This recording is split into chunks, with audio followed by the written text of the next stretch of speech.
Hello everyone, my name is Yamini Tukral and I am welcoming you to Adda 24/7 School. So today in class 11th we will be starting a new chapter 16 digestion and absorption और इसके अंदर हम जो सब topics देखेंगे वो हम लोग देखेंगे digestive system, digestion of food and absorption of digestive products, disorders of the digestive system and the NCERT questions. तो जब हम digestion and absorption की बात करते हैं तो digestion का मतलब क्या होता है, जो फूड हम लोग इनटेक करते हैं वो कैसे इनटेक करते हैं, वो जो बड़े मैक्रो मॉलिक्यूल्स होते हैं वो कैसे छोटे मॉलिक्यूल्स के अंदर कन्वर्ट होते हैं, डाइजेस्ट होते हैं, हमारी बॉडी उसमें से कैसे न्यूट्रिएंट्स एब्जॉर्ब करती है और कैसे फिर वो फीसिस के थ्रू बॉडी से एक्सक्रीट आउट हो जाते हैं. तो ये सारा का सारा प्रोसेस हम इसी चैप्टर के अंदर देखेंगे, डाइजेशन एंड एब्जॉर्प्शन के अंदर. बच्चों ये चैप्टर आपके सिलेबस से डिलीटेड हो गया है, पर ये चैप्टर जो है नीट पॉइंट ऑफ व्यू से और other competitive point of view से बहुत ही ज़्यादा इंपॉर्टेंट है, इसलिए हम जो है डिलीटेड सिलेबस भी कवर करेंगे. तो आज की क्लास में हम लोग डाइजेस्टिव सिस्टम पढ़ने वाले हैं कि कौन सा सिस्टम ये सारे प्रोसेस को रेगुलेट करता है. तो चलिए स्टार्ट करते हैं. सो फूड क्या है हमारा? फूड क्या है हमारा? Food is what? Food is one of the basic requirements of all the living organisms. हम सबको एनर्जी के लिए, अपने मेटाबॉलिज्म के लिए क्या चाहिए होता है? फूड ही चाहिए होता है ना. फूड के बिना तो हम लोग जो है कुछ भी नहीं कर पाएंगे. बेसिक रिक्वायरमेंट की खाना ही है. खाने के बिना कैसा लगता है? बहुत ज़्यादा डिजीनेस, नॉशिया, वॉमिट, ये सारी चीज़ें फील होती हैं और कुछ भी काम करने का मन नहीं करता, कोई एनर्जी नहीं आती. तो एनर्जी के लिए हमें फूड चाहिए होता है. So the major components of our food are carbohydrates, proteins and fats. जब हम मेजर कंपोनेंट्स देखते हैं कि खाने के अंदर कौन कौन से कंपोनेंट्स हमारे मेजरली मौजूद होते हैं, तो वो होते हैं कार्बोहाइड्रेट्स, जिनको कि हम शुगर बोलते हैं, प्रोटीन्स एंड फैट्स. ये तीन मेजर कंपोनेंट्स हमारे फूड के अंदर होते हैं. विटामिन्स और मिनरल्स भी होते हैं, पर वो कुछ छोटी क्वांटिटीज के अंदर मौजूद होते हैं. So the food it provides energy and organic material for the growth and repair of tissues. हमारी बॉडी के जो टिश्यूज हैं उनको ग्रो करना है, उनको रिपेयर करना है, तो उसके लिए कौन एनर्जी प्रोवाइड करता है? फूड ही प्रोवाइड करता है. हम लोग जो बढ़ रहे हैं, हम किसकी वजह से बढ़ रहे हैं? फूड की वजह से बढ़ रहे हैं. जो सेल्स हमारे ग्रो कर रहे हैं, मेटाबोलाइज कर रहे हैं, वो सारे किसकी वजह से कर रहे हैं? फूड की वजह से कर रहे हैं. So the water we take in, it plays an important role in the metabolic processes and also it prevents the dehydration of the body. जिस वाटर की हम लोग बात करते हैं वो भी बहुत सारे मेटाबॉलिक प्रोसेसेस के अंदर इन्वॉल्व होता है और वो डिहाइड्रेशन को प्रिवेंट करता है. जो हमारी बॉडी एकदम से ऐसे हो जाती है ना कि चक्कर आने लग जाते हैं, मतलब हमारी बॉडी डिहाइड्रेट हो जाती है, उसमें से एक्सेस वाटर लॉस हो जाता है, तब हमें वाटर की रिक्वायरमेंट होती है. द बायो मैक्रोमोलिक्यूल्स, मैक्रो का मतलब बिग साइज्ड मॉलिक्यूल्स, जो कि कार्बोहाइड्रेट्स, प्रोटीन्स और फैट्स है, वो ब्रेक डाउन होते हैं क्योंकि they can not be utilised by our body in the original form. उनको हम ओरिजिनल फॉर्म में यूज नहीं कर सकते हैं. जैसे कि कार्बोहाइड्रेट्स जो हैं उनको ब्रेक डाउन किस में करते हैं हम लोग? मोनोसैकेराइड्स, है ना, मोनोसैकेराइड्स के अंदर ब्रेक डाउन करते हैं. वहीं पे अगर हम प्रोटीन्स की बात करें तो प्रोटीन्स किस में ब्रेक डाउन होते हैं? अमाइनो एसिड्स के फॉर्म में. फैट्स किस में होते हैं? Glycerols and fatty acids. तो हमारी बॉडी जो है इनको तोड़ के इनसे एनर्जी लेती है. मैक्रो मॉलिक्यूल्स को तोड़ के क्या करती है? माइक्रो मॉलिक्यूल्स बनाती है, जो कि हमारे ये होते हैं, और फिर इनसे जो है एनर्जी लेती है.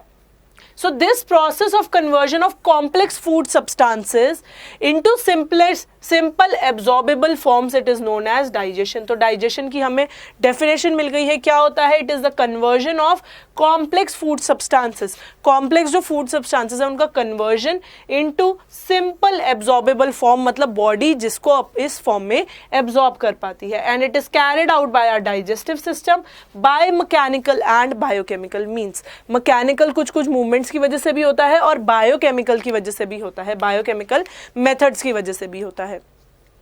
Starting off with the digestive system, it consists of the alimentary canal and the associated glands. जैसे कि आप इस फिगर में देख सकते हैं, ये जो पूरा हमारा लेबल्ड है ये हमारा डाइजेस्टिव सिस्टम है. Starting from the mouth to the anus हमारा पूरा का पूरा जो है डाइजेस्टिव सिस्टम है.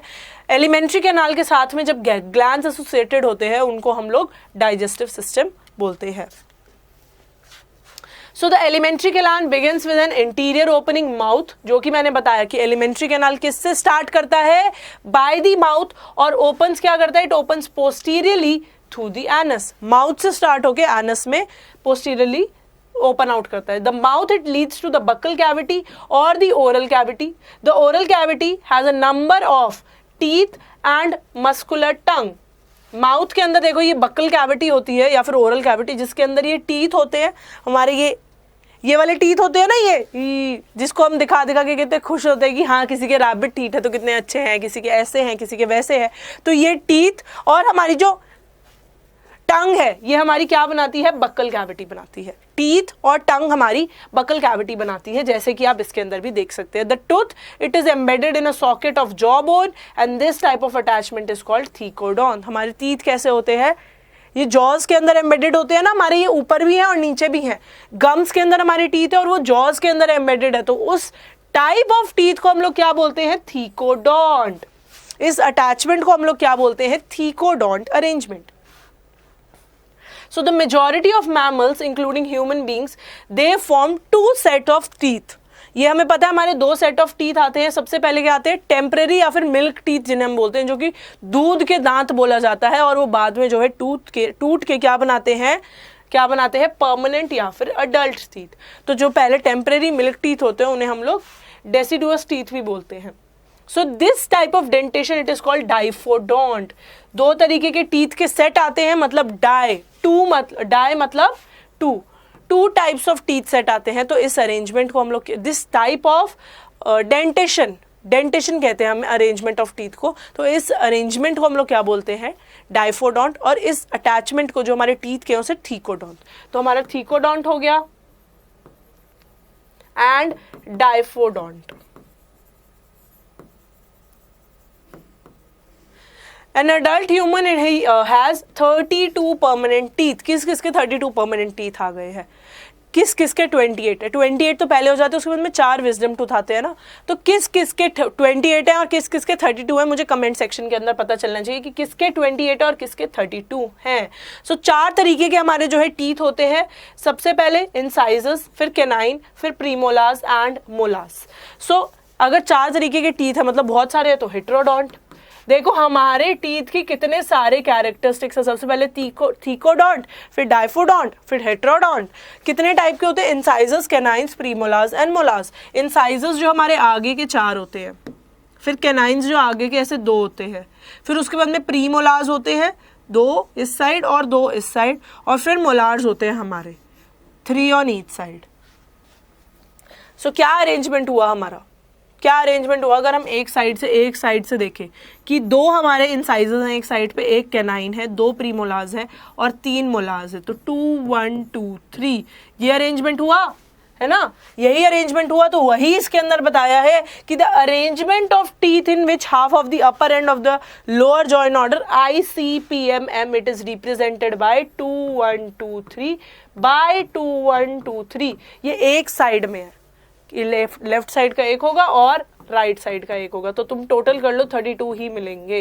टोटल करके देखें 4 6 10 16 इधर और 16 इधर, 32. So the hard chewing surface of the teeth it is made up of enamel, जो कि हेल्प किस में करता है, मैस्टिकेशन ऑफ द फूड. क्या बोलते हैं कि जब फूड को हम लोग माउथ के अंदर डालते हैं उसे अच्छे से च्यू करना होता है. कितने टाइम्स, 20 टाइम्स जो है च्यू करना होता है.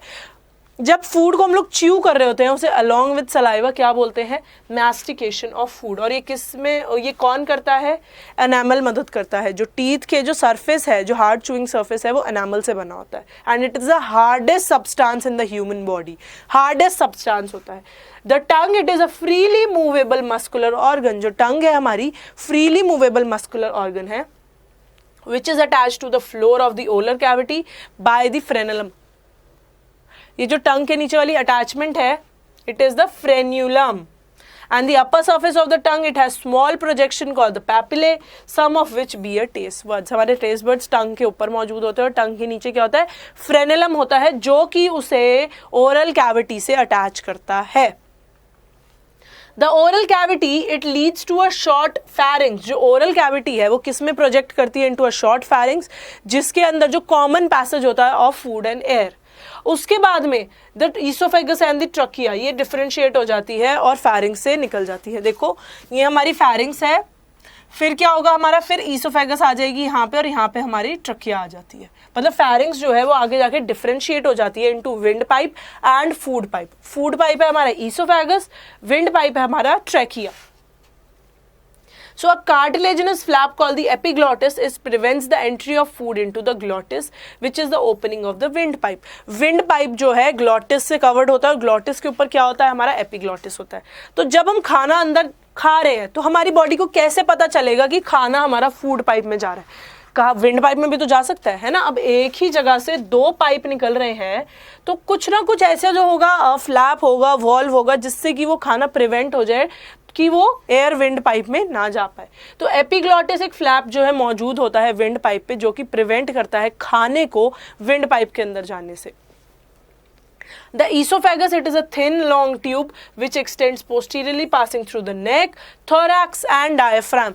Esophagus जो है posteriorly pass on करता है from the neck, thorax and diaphragm और J-shaped stomach के अंदर enter कर जाता है. Esophagus के बाद सीधा stomach आ जाता है. Esophagus J-shaped stomach के अंदर, देखो जैसा आप इसका स्ट्रक्चर दे सकते हो ना, J ही लग रहा है ना, ये बिल्कुल है ना, J लग रहा है ना, तो J shaped stomach बोलते हैं हम.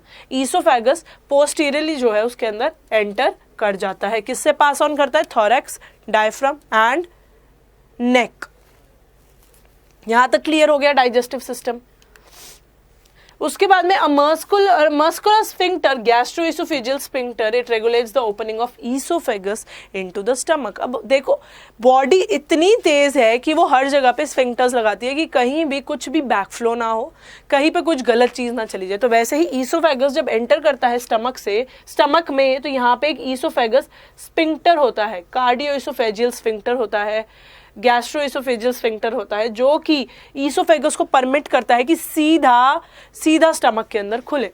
सो the stomach, it is located in the upper left portion of the abdominal cavity. यहाँ पे कहीं होती है stomach and it has 4 major part. कितने पार्ट्स होते हैं स्टमक के, कितने पार्ट्स होते हैं, cardiac portion, fundus, body and pyloric portion. तो कार्डियक पोर्शन की जब हम बात करते हैं तो वो पहला पोर्शन होता है जिसके अंदर ईसोफेगस ओपन करता है. तो कहाँ है हमारा कार्डियक पोर्शन, यही कार्डियोइसोफेजियल स्फिंक्टर जो है उसके अंदर ओपन कर रहा है. उसके बाद में क्या आता है, हमारा फंडस आता है.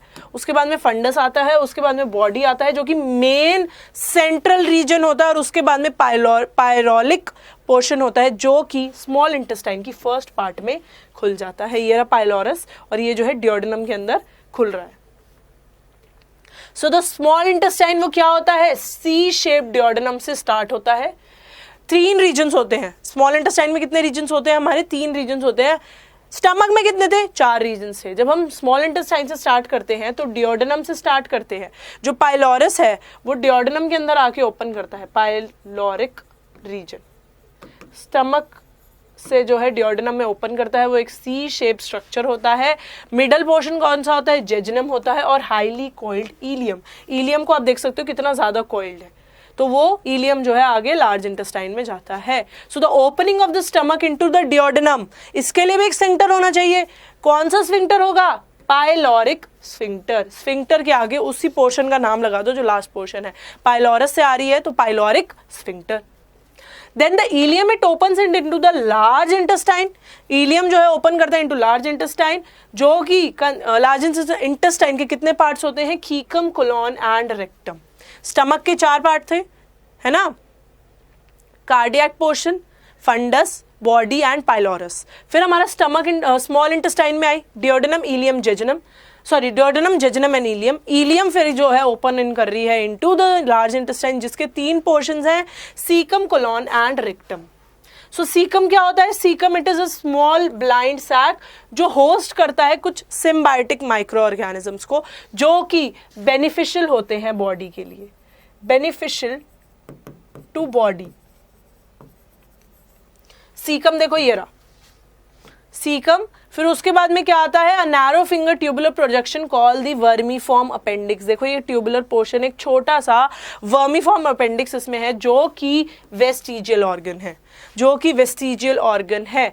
जो सीकम है फिर वो ओपन इन करता है इनटू द कोलॉन, और कोलॉन कितने पार्ट्स में डिवाइडेड है हमारा? Ascending, transverse, descending and sigmoid. Ascending colon, transverse colon, descending colon, then sigmoid colon. Colon सबसे बड़ा पार्ट है।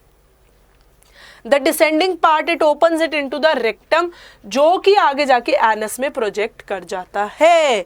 बहुत ही सिंपल स्ट्रक्चर्स है। So the wall of the alimentary canal from the oesophagus to the rectum it has it has 4 layers, serosa, muscularis, submucosa and mucosa. कितनी layers होती है? Serosa, muscularis, submucosa and mucosa. Serosa जो होती है हमारी outer most layer होती है जो कि किससे बनी होती है? थिन मीजोथीलियम से। थिन मीजोथीलियम से सिरोसा जो होती है आउटर मोस्ट लेयर होती है। जैसे कि मैंने स्टमक के एक उससे बताया है, सिरोसा हमारी आउटर मोस्ट लेयर होती है जो कि एपिथेलियल लेयर होती है। एक तरीके से हम उसे एपिथेलियल लेयर भी बोल सकते हैं क्योंकि वो आउटर मोस्ट में मौजूद है। तो it is made up of thin mesothelium और उसके अंदर कुछ कनेक्टिव टिश्यूज होते हैं। उसके बाद हमारी आती है क्या? मस्कुलरिस, जिसके अंदर स्मूथ मसल सेल्स होते हैं जो कि inner circular and outer longitudinal muscles होते हैं। फिर हमारी मसल लेयर आ गई है ना, जिसके अंदर इनर सर्कुलर और आउटर लॉन्जिट्यूडनल मसल्स होते हैं। फिर हमारी क्या आती है? ऑब्लिक मसल लेयर जो कि कुछ के अंदर मौजूद होती है। ऑब्लिक मसल लेयर कुछ के अंदर मौजूद होती है। फिर सेकेंड लास्ट हमारी होती है submucosal layer. Submucosal layer के अंदर हमारा क्या क्या मौजूद होता है? Loose connective tissue which contains nerves, जिसके अंदर क्या होती है? हमारी नर्व्स होती हैं, ब्लड होती है और लिम्फ वेसल्स होते हैं। नर्व्स होती है, ब्लड होता है और लिम्फ वेसल्स होती है। सो डियोडेनम के अंदर क्या होता है? ग्लैंड्स भी सब म्यूकोसा के अंदर मौजूद होते हैं। जो इनर मोस्ट लेयर होती है वो हमारी क्या होती है? म्यूकोसा होती है और वो क्या बनाती है? Regular folds, rugae in the stomach and finger like projections called the villi in the small intestine. Rugae बनाती है हमारे स्टमक में और स्मॉल इंटेस्टाइन के अंदर विलाई बनाती है। So the cells that line the villi, they produce numerous microscopic projections called the microvilli. जो सेल्स विलाई को लाइन करते हैं, जो ये वाले सेल्स विलाई को लाइन करते हैं, क्या करते हैं? या आगे जाके कुछ माइन्यूट प्रोजेक्शंस बना लेते हैं जिनको माइक्रोविलाई बोलते हैं, जिसकी वजह से स्मॉल इंटेस्टाइन का ब्रश बॉर्डर अपीयरेंस आता है। ये विलाई का मेन फंक्शन क्या होता है? ये इंक्रीज करती है surface area for the absorption. ये इंक्रीज करती है surface area for the absorption and villi they are supplied with a network of capillaries and a large lymph vessels called the lacteal. जो ये विलाएं हैं इनके अंदर बहुत सारी जो है कैपिलरीज मौजूद होती हैं और एक लार्ज लिम्फेटिक वेसल होती है जिसको हम लोग क्या बोलते हैं? लैक्टियल बोलते हैं। म्यूकोसल एपिथेलियम, म्यूकोसा के अंदर क्या होता है? गॉबलेट सेल्स भी होते हैं जो कि सिक्रेट करते हैं म्यूकस, जो कि लुब्रिकेशन में मदद करती है। जहां पे भी म्यूकस या सलाइवा आएगा वो हमारा लुब्रिकेशन में चला जाएगा। म्यूकोसा के अंदर ग्लैंड्स भी होते हैं जो कि स्टमक के अंदर बनाते हैं, क्रिप्स बनाते हैं between the bases of the villi, जिनको हम लोग क्रिप्स ऑफ लिबरकूम भी बोलते हैं। So the 4 layers they show modifications in different parts of the elementary canal. इसके बाद में हमारे क्या आते हैं? जब elementary canal के बारे में हमने बात कर ली तो उसके साथ में कुछ हमारे associated glands भी होते हैं। elementary canal के साथ साथ कुछ associated glands भी होते हैं जो कि होते हैं हमारे salivary glands, liver and pancreas। ये पैनक्रियास, लिवर और गॉल ब्लैडर का जो है अरेंजमेंट रहता है हमारी बॉडी के अंदर। अभी हम लोग देखेंगे, सबसे पहले हम लोग देखेंगे salivary glands. Saliva it is mainly produced by 3 parts of the salivary glands. First है पैरोटिड्स जो कि कहाँ पे मौजूद होते हैं? हमारे चीक में मौजूद होते हैं। फिर उसके बाद सब मैक्सिलरी या फिर सब मैंडिबुलर ग्लैंड्स, ये हमारे हो गए सब मैंडिबुलर ग्लैंड्स जो कि लोअर जॉ में प्रेजेंट होते हैं, और सबलिंगुअल्स जो कि हमारे टंग के नीचे मौजूद होते हैं, जैसे कि आप इसके अंदर देख सकते हैं। ये सबलिंगुअल हो गया, सब मैंडिबुलरी हो गया और पैरोटिड ग्लैंड हो गया। So these glands they are situated outside the buccal cavity, और वो क्या करते हैं, सलाइवा को सिक्रीट करते हैं into the buccal cavity, saliva को बक्कल कैविटी के अंदर सिक्रीट करते हैं। लिवर क्या है, हमारा largest gland of the body है। बहुत इंपॉर्टेंट एमसीक्यू जो आपके आ सकता है, चाहे सीबीएसई हो चाहे नीट हो, कि largest gland of the body कौन सा है, लिवर है। कहाँ पे सिचुएटेड होता है, abdominal cavity just below the diaphragm, और उसके अंदर 2 लोब्स होते हैं, लिवर के अंदर 2 लोब्स होते हैं।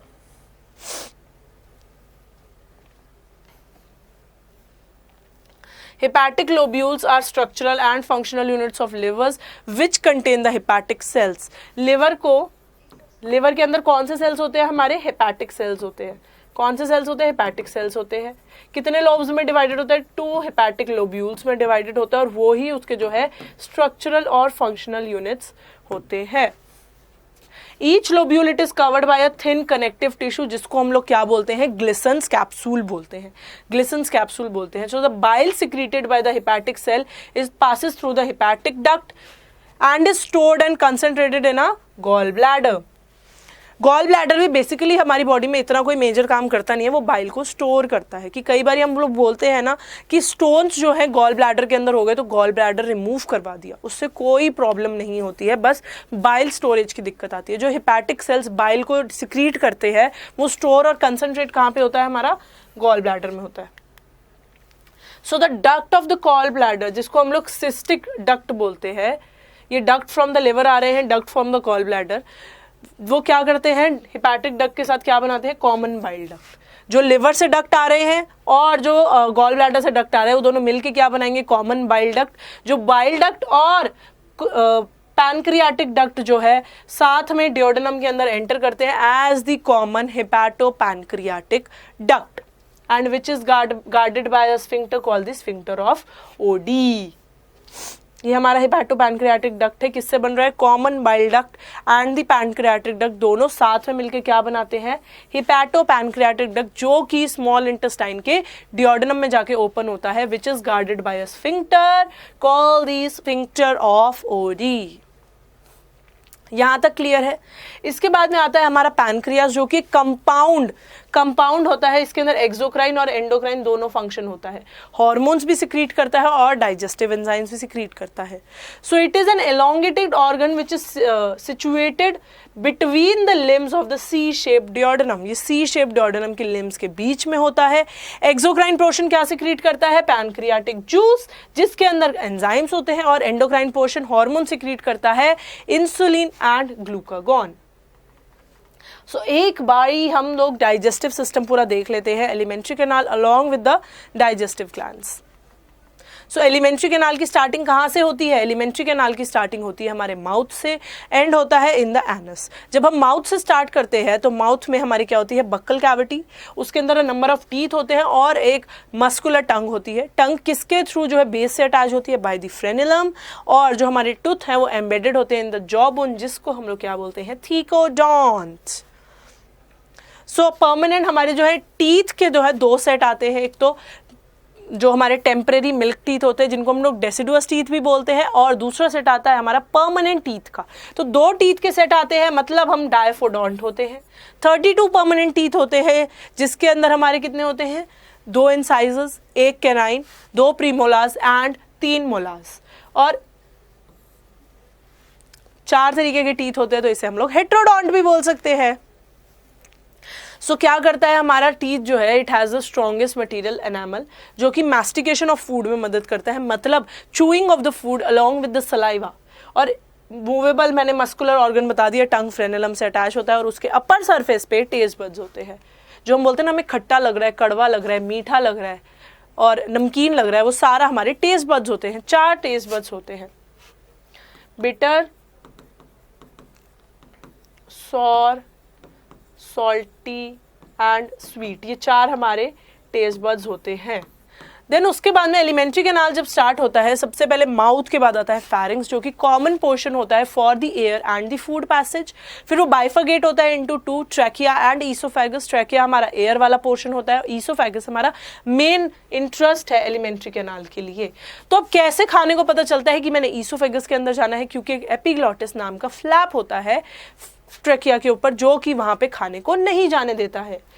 फिर उसके बाद में क्या होता है, ईसोफेगस जो है लॉन्ग थिन ट्यूब होती है, जो कि पास करती है posteriorly in the neck, thorax and abdomen, और वो जे शेप स्टमक के अंदर जाती है। इसको गार्ड करने के लिए एक स्फिंक्टर होता है, गैस्ट्रोइसोफेजियल स्फिंक्टर, जो कि स्टमक के अंदर ईसोफेगस को गाइड करता है। स्टमक के 4 पोर्शन होते हैं, कार्डियक, फंडस, बॉडी एंड पायरोलस। पायरोलस जो होता है वो जो होता है स्मॉल इंटेस्टाइन के अंदर ओपन करता है by the sphincter pyloric sphincter. तो सी शेप डियोडेनम होती है स्मॉल इंटेस्टाइन में, उसके बाद वो लीड करती है इनटू जेजुनम, और फिर इलियम आती है। इलियम ओपन होती है into large intestine. Large intestine के कितने पार्ट्स होते हैं, 3 पार्ट्स होते हैं, कीकम, कोलोन एंड रेक्टम। कीकम क्या होता है, ब्लाइंड सैक होता है, जो कि कुछ सिम्बायोटिक माइक्रो ऑर्गेनिजम्स का घर होता है। उसके बाद में कीकम के साथ अटैच होता है एक finger like projection known as the vermiform appendix, जो कि ह्यूमंस के अंदर वेस्टिजियल ऑर्गन होता है। फिर कीकम के बाद कोलॉन आता है। कोलॉन के कितने पार्ट्स होते हैं, 4 पार्ट्स होते हैं, ascending, transverse, descending and sigmoid. जो डिसेंडिंग पार्ट है वो ओपन करता है इनटू द रेक्टम, और वो अल्टीमेटली ओपन करता है into the anus. Alimentary canal की वॉल्स की 4 लेयर होती हैं, serosa, muscularis, submucosa and mucosa. जो सिरोसा होती है आउटर मोस्ट लेयर होती है, मेसोथेलियम से बनी होती है। मस्कुलरिस के अंदर स्मूथ मसल सेल्स होते हैं, जो कि outer longitudinal and inner circular cells होते हैं। ओब्लिक मसल लेयर कभी कभी मौजूद होती है। फिर हमारी आती है सब म्यूकोसल लेयर, वो किससे बनी होती है, हमारी लूज कनेक्टिव टिश्यू, जिसके अंदर नर्व्स, ब्लड और लिम्फ वेसल्स होती हैं। डियोडेनम के अंदर इसके अंदर ग्लैंड्स भी होते हैं।